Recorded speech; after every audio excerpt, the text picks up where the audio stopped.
आमदार खासदार काय काय होतात, पण बाबासाहेबांसाठी त्यांच्या रक्तामधलं जे अभिमानाचं आणि स्वाभिमानाचे तंतू आणि जंतू आहेत ते मेलेले वाटतात.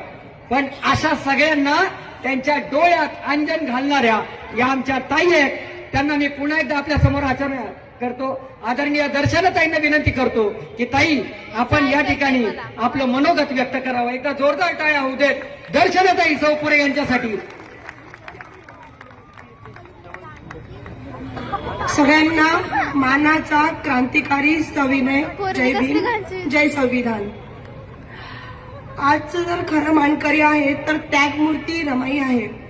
रमाई जर नसती बाबासाहेबांच्या साथीला तर आज 32 डिग्र्या प्राप्त केलेले बाबासाहेब आणि संविधान निर्माण करते बाबासाहेब आपल्याला मिळाले नसते.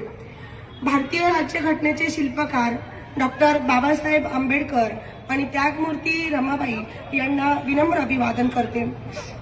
आज मी जास्त वेळ घेणार नाही कारण खूप वेळ झालेला आहे. पुढचा प्रवास पण आमचा थोडा जिकरीचा आहे, नाशिकला पोहोचायचा आहे. बाबासाहेबांचा एक प्रसंग मी इथे सांगते. बाबासाहेब जेव्हा बडोद्याला गेले तेव्हा त्यांना काय हाल अपेष्टा भोगाव्या लागल्या. इकडे रामजी बाबा पण आजारी होते.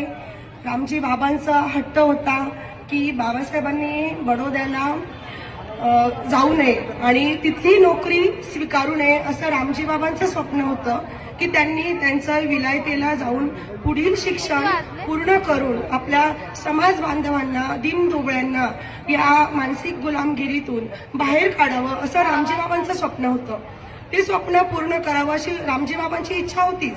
आणि रमाईला लाभलेले वडिलांसारखे जीव लावणारे रामजी बाबा हे रमाईसाठी वडिलांच्याही पेक्षा खूप मोठं स्थान त्यांनी प्राप्त केलेलं होतं.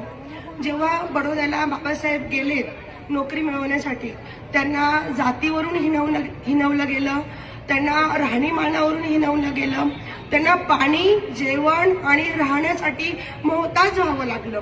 त्यांच्या अंगावर अक्षरशः फायली फेकल्या गेल्या.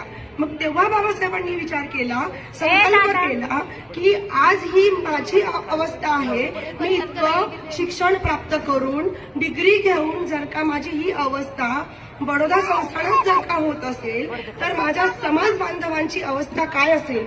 तिथून बाबासाहेबांनी संकल्प बडोदा भूमी संस्थान संकल्प केला. तिथून ते अनेक यातना सोसून बाहेर पडले. इकडे रामजी बाबा आजारी होते, त्यांना भेटण्याची तळमळ होती. रामजी बाबांना एक मिठाई आवडत होती म्हणून